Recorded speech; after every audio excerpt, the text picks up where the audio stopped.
कि लड़कियों को पढ़ाओ, उनको बराबरी में लेकर आओ, वो लड़कों से कम नहीं है।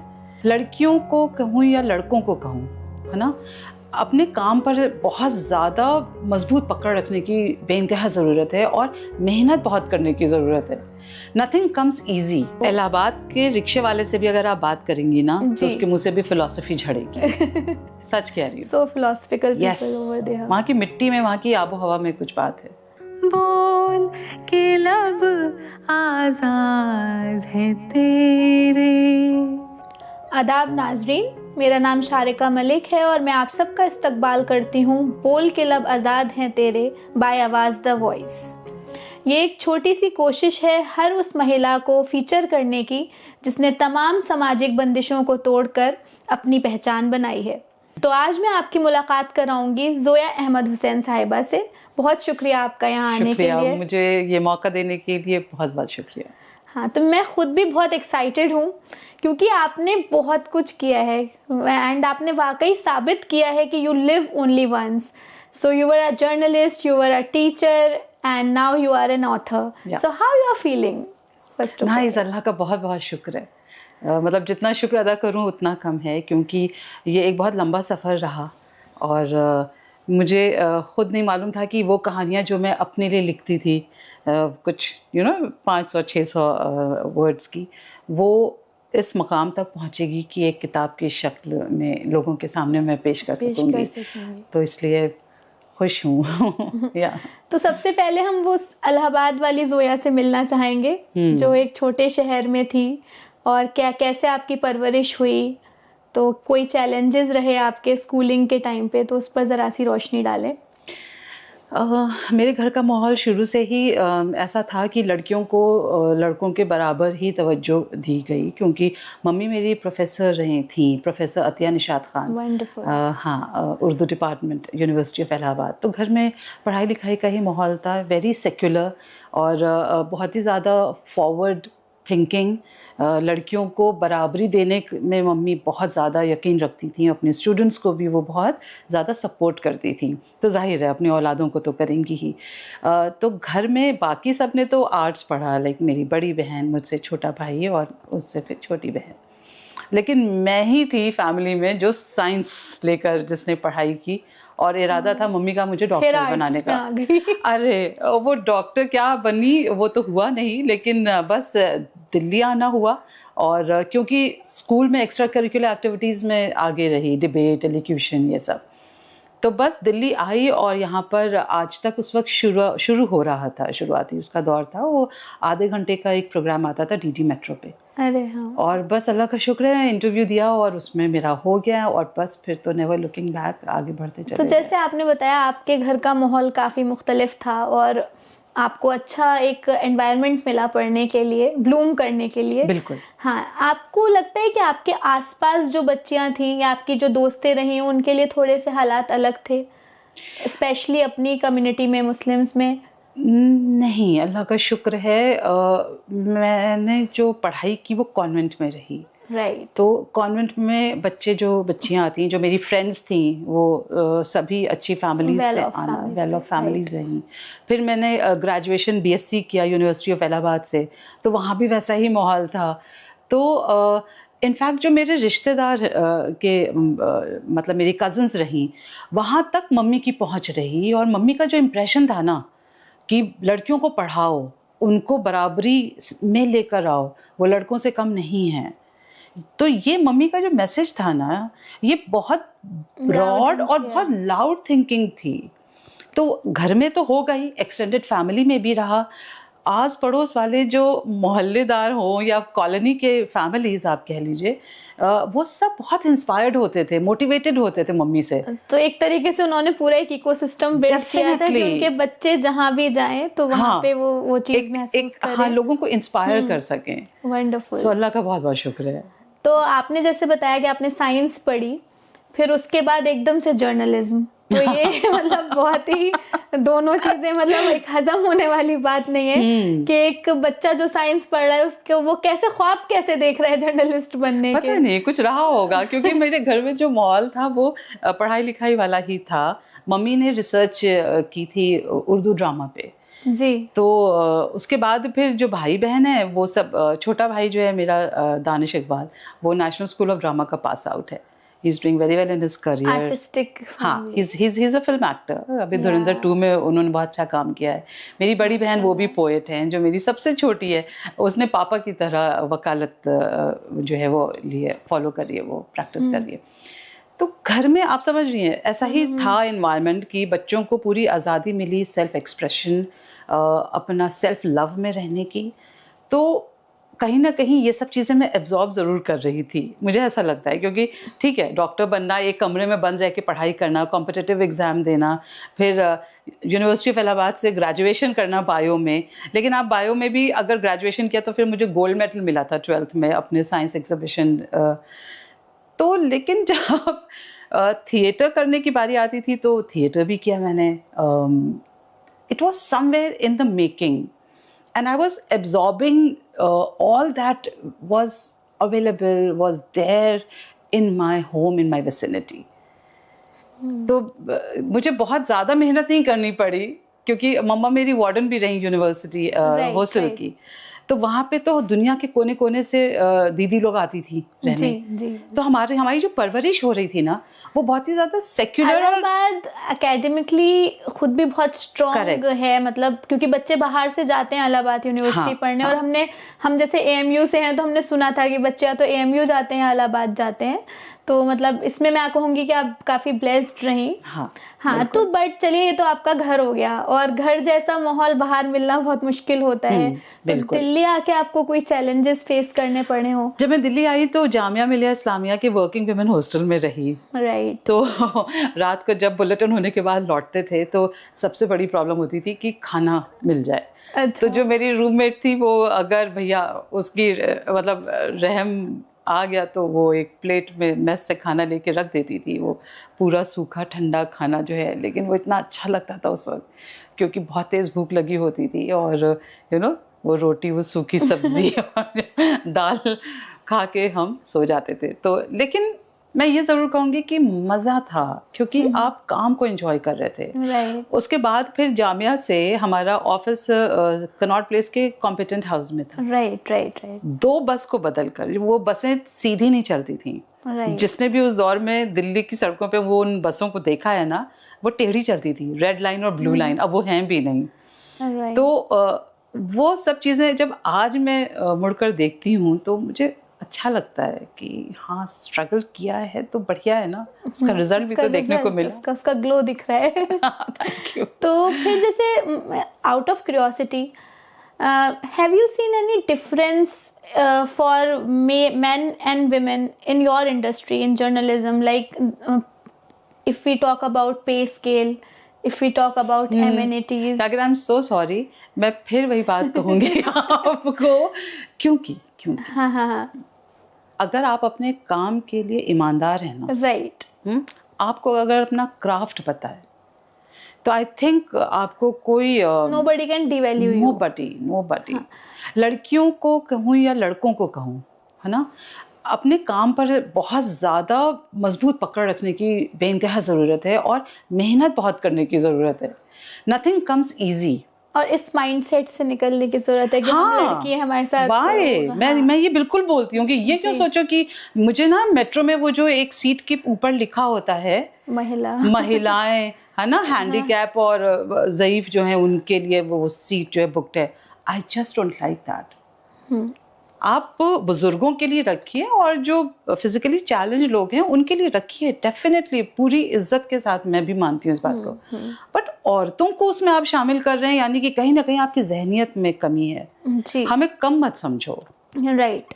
हम पढ़े लिखे और अपना ख्याल रखने के काबिल हैं। हमें ही समझने की जरूरत है। करेक्ट। हाँ, इक्वालिटी अगर हम डिमांड कर रहे हैं तो फिर हमें अथॉरिटी, रिस्पॉन्सिबिलिटी दोनों चीजों में इक्वल होना पड़ेगा। नथिंग कम्स फ्री, और फ्रीडम के साथ रिस्पॉन्सिबिलिटी आती है। राइट, ये समझना बहुत जरूरी है। राइट।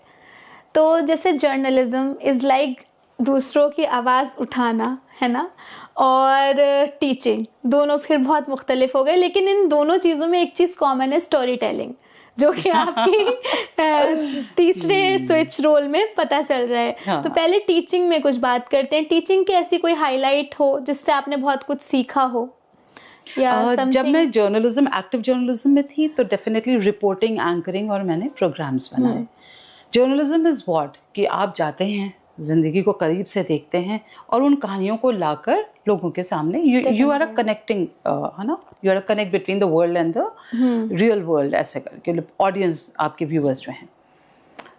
ये जब लेकर आप बतौर टीचर ऑफ जर्नलिज्म अपने स्टूडेंट्स के सामने जाते हैं, राइट, तो हर वो टीचर जो एक नई पौध को तैयार कर रहा है जर्नलिज्म की, उसके सामने सबसे बड़ा जो चैलेंज है वो ये है जिम्मेदारी। राइट, हैंड ओवर कर रहे हैं आप।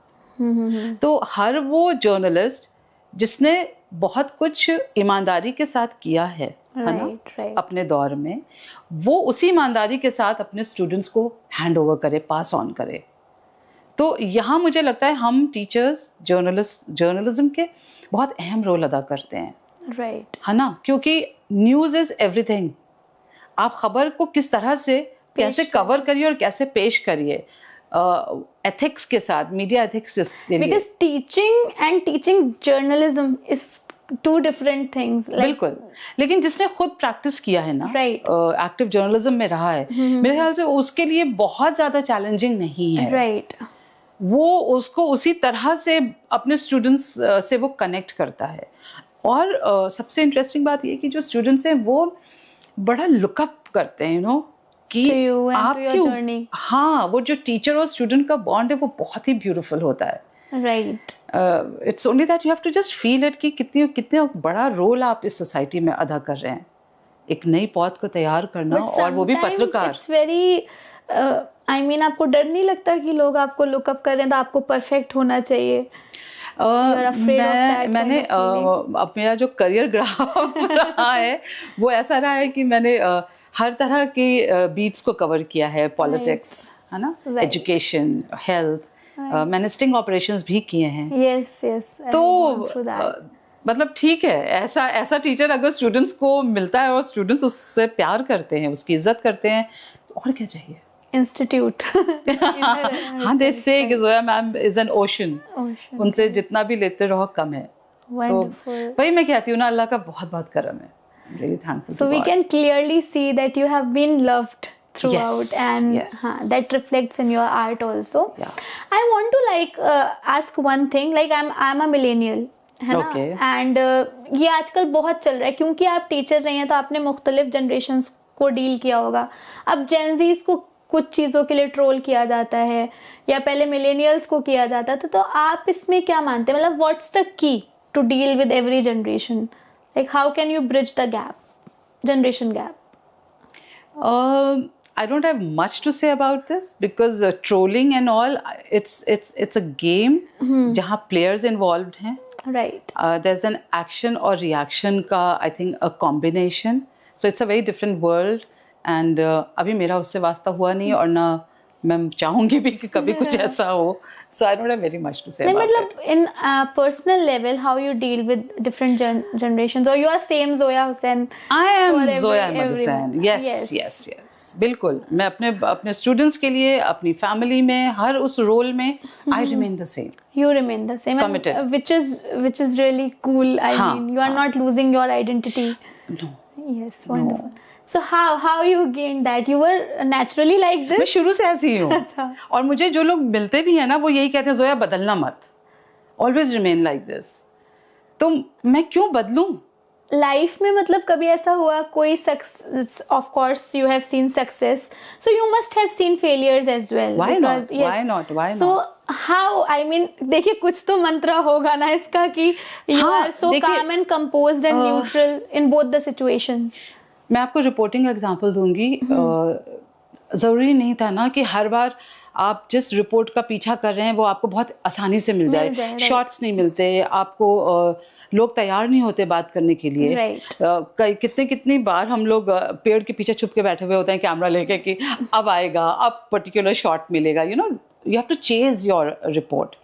या कह लीजिए sting operation for that matter, it's very challenging. और मैं हार ना मानने वालों में से थी, क्योंकि तो पीछे पड़ जाती थी। और ये ज़रूरी नहीं, कभी आपका टेक्निकल एरर भी हो जाता है उसमें। मेरे स्टूडेंट्स बहुत कहते हैं कि हमें स्टिंग ऑपरेशन सिखाइए, विच आई डोंट, बिकॉज उसके साथ बहुत ज़्यादा चैलेंजेस हैं। आप जिस ऑर्गेनाइजेशन के लिए काम कर रहे हैं वो कितना मजबूत है, वो कितना आपके पीछे खड़ा है। एंड मैंने जो स्टिंग ऑपरेशंस किए वो मैंने टीवी टुडे के लिए किया, and TV today is a wonderful place to work. मैं आज जो भी हूँ उसका मैं पूरा क्रेडिट आज तक को देती हूँ। मुझे बहुत अच्छी टीम मिली, बहुत अच्छे बॉस मिले जिन्होंने मुझे समझा, मेरे आइडियाज़ को हमेशा सपोर्ट किया। कहीं भी फील्ड में भी फंसते थे तो 1 phone call अवे, यू नो। तो that kind of trust from your employer, तो आपको अपने को भरोसा भी होता है ना। राइट।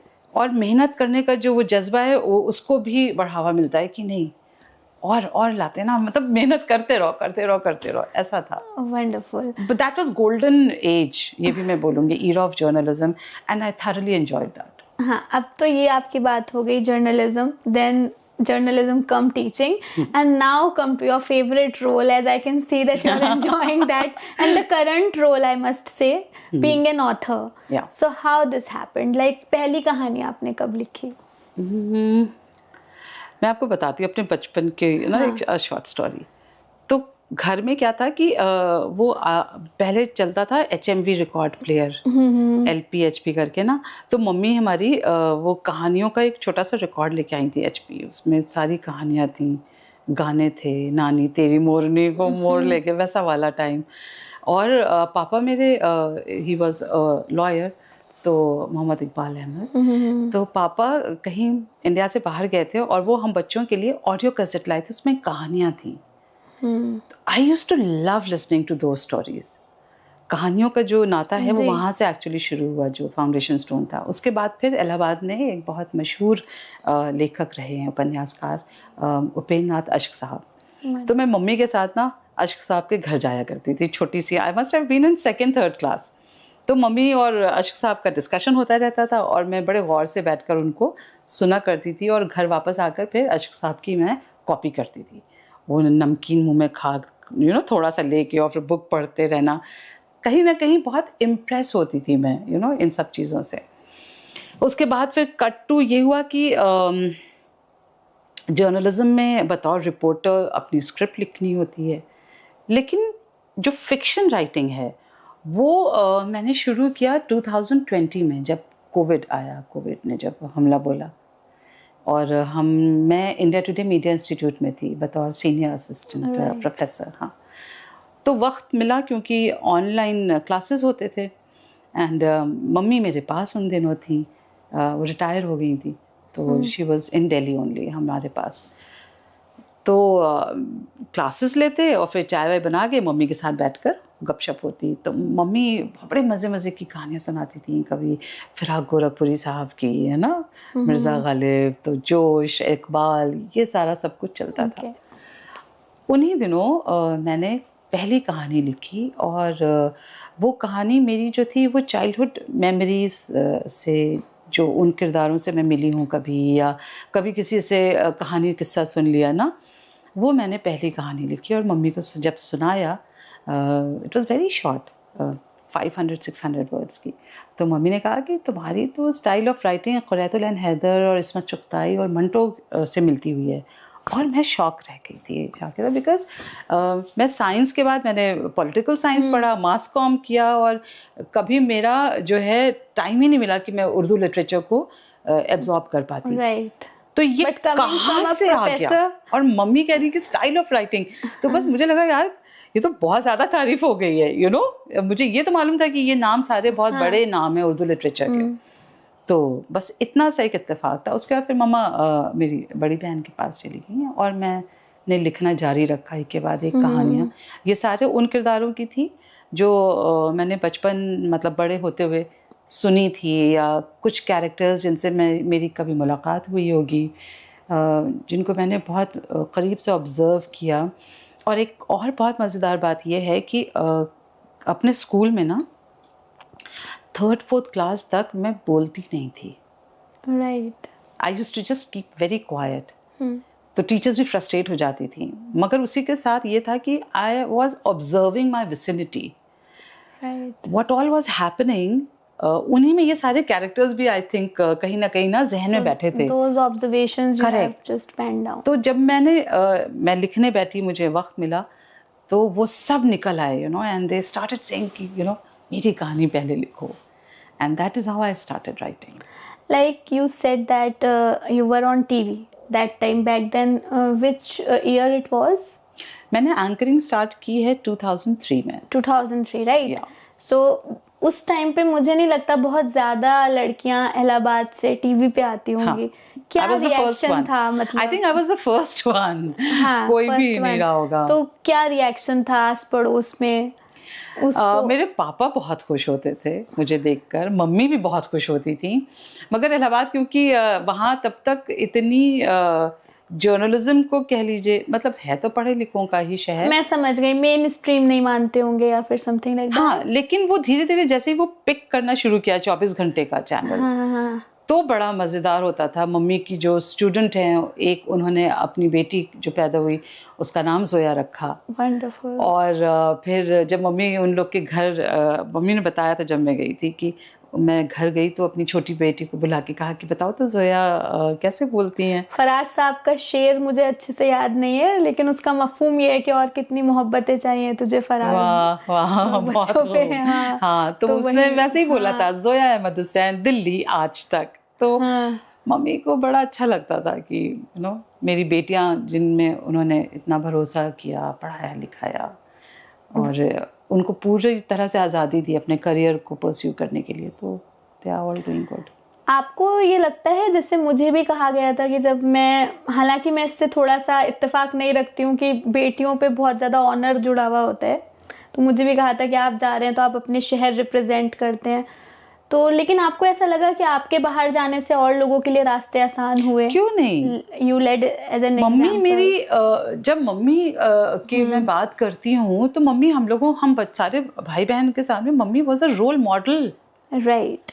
मम्मी उस दौर में से निकल के उनके लिए बहुत यहाँ तक पहुंची, मतलब बीए में इंग्लिश लिटरेचर, उर्दू, फिलॉसफी, ये टफ कंपटीशन है ना। अगर वो कर सकती थी ये सब कुछ, तो हम लोगों को तो बहुत कुछ मिला। राइट। है ना।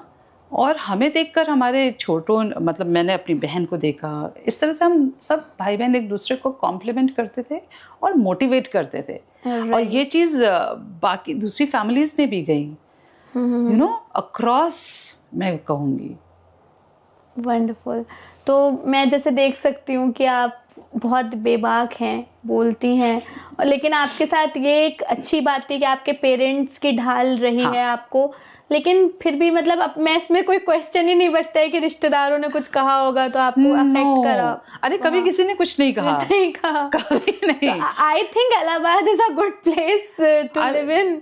Why not? इंटेलेक्चुअल्स का शहर है, बुद्धिजीवी हैं वहाँ, and we can see that positivity in your aura. हाँ, I am very proud of कि मैं उस मिट्टी को बिलोंग करती हूँ। अमूमन जब हम किसी छोटे शहर से बात करते हैं, किसी से, इलाहाबाद वैसे इतना छोटा नहीं है, तो उन लोगों ने ये चैलेंजेस फेस किए होते हैं। तो इलाहाबाद के रिक्शे वाले से भी अगर आप बात करेंगी ना, तो उसके मुंह से भी फिलॉसफी झड़ेगी। सच कह रही हूँ। सो फिलोसफिकल पीपल ओवर देयर। वहाँ की मिट्टी में, वहाँ की आबो हवा में कुछ बात है। चलिए, before we wrap up this beautiful session, I want to ask कि अगर आप कोई एडवाइस दें, लाइक आपको कोई 10 ईयर ओल्ड मिले, 20 ईयर ओल्ड यंग गर्ल मिले, तो आप उसको क्या एडवाइस देना चाहेंगी? खुद पर भरोसा रखो। ये जिंदगी है, चुनौतियां आएंगी, कोई भी उससे खाली नहीं है, लेकिन उसका डटकर सामना करो, हार नहीं मानो, और अपने ऊपर मेहनत करो, अपने ऊपर, और ईमानदारी से। उसका कोई शॉर्टकट नहीं है। बिल्कुल, सक्सेस का कोई शॉर्टकट नहीं। राइट। बिल्कुल भी नहीं है। Right. And when you are skilled then nobody can stop you. हाँ, राइट। तो जैसे कि अब हम थोड़ा सा आपकी किताब के बारे में भी बात कर लेते हैं। तो बाहरी जिंदगी, हाँ, तो ये नाम, मतलब ये जिंदगी पे है, ये डेडिकेट किसको किया आपने ये किताब? मैंने ये किताब मम्मी को डेडिकेट किया, क्योंकि उन्हीं के साथ जब मैंने लिखने का सफ़र शुरू किया था, तो इसीलिए मैंने अपनी मम्मी को ये बुक डेडिकेट की। और उसके बाद फिर एक लंबा गैप आ गया था। और ये कहानियाँ मैंने पब्लिश होने के लिए बिल्कुल भी नहीं लिखी थी, ये मैं अपने लिए लिख रही थी। बट हुआ ये कि मतलब I lost my mother and फिर या 2022 एंड ये कहानियाँ जो हैं वो लैपटॉप के फोल्डर में ही रखी रहीं। उसके बाद फिर घर में ऐसे ही हुआ कि इनको कंप्लीट करो, फिनिश इट, यू नो। तो अपने आप यूनिवर्स जैसे दरवाजे खुलता चला गया। राइट। और मेरे सामने पॉकेट एफएम आया। पॉकेट एफएम आ गया, मैंने प्रोमो प्रोड्यूसर के तौर पे उसे ज्वाइन किया, शोज़ ऑडियो शोज़ के प्रोमो लिखे और फिर ऑडियो शो भी लिखा। That was a horror fantasy, काल चक्रव्यूह। एंड उसके बाद एक दूसरा प्लेटफॉर्म, उसके लिए मैंने 100 एपिसोड्स लिखे पैरानॉर्मल फैंटेसी के।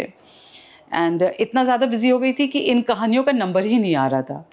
तो ये कहा गया कि भाई स्टॉप चेजिंग, यू नो, और अपने काम पर ध्यान दो। एंड मैंने फिर ये तय किया कि अच्छा ठीक है, अब मैं फ्रीलांसिंग करूँगी। तो मैं जर्नलिज्म पढ़ाती रही अब, लेकिन ये भी हो गया था कि फ़िक्शन राइटिंग के भी क्लासेस ले रही थी और पूरा मेरा जो फोकस था वो अपनी किताब पर आ गया था। बिकॉज मैंने ये अहद कर लिया था कि मुझे इसको कंप्लीट करना ही करना है। तो इसमें 7 कहानियाँ हैं। और ये सारी इंस्पायर्ड हैं ट्रू लाइफ से, रियल लाइफ कैरेक्टर्स से। और इसमें से एक कहानी जो लास्ट है मैं दिखाना भी चाहूँगी आपको, मेरी बुक बहारी ज़िंदगी। हाँ, तो ये मेरी बुक है बहारी ज़िंदगी और इसमें एक कहानी है लास्ट 7th कहानी, उसका जो शीर्षक है वो है बहारी ज़िंदगी। तो उसी से मुझे लगा कि ये जो सारी कहानियाँ हैं ये इसी थीम पर ही हैं, बहारी ज़िंदगी। हाँ, तो बस मैंने यही नाम इस किताब का कवर भी आपका काफी इंटरेस्टिंग है। हाँ, ये ऐसी ही होती है ना लाइफ, ऐसे क्रश करके ऐसे छोड़ देती है। हाँ, yes, wide open, still in shape. trying to keep it in shape. Yeah. So thank you so much Soya, आपसे बात कर बहुत अच्छा लगा। और मुझे उम्मीद है कि जो हमारा पर्पस है वो यही है कि यहाँ पर हम वो कहानियाँ फीचर करें जो इंस्पिरेशन बन सकें। तो अगर ज़ोया अहमद हुसैन कर सकती हैं तो कोई भी लड़की इलाहाबाद में हो या फिर दिल्ली में कर सकती है। फिर मिलते हैं अगले एपिसोड में एक नई कहानी के साथ। तब तक के लिए अपना ख्याल रखें। शुक्रिया।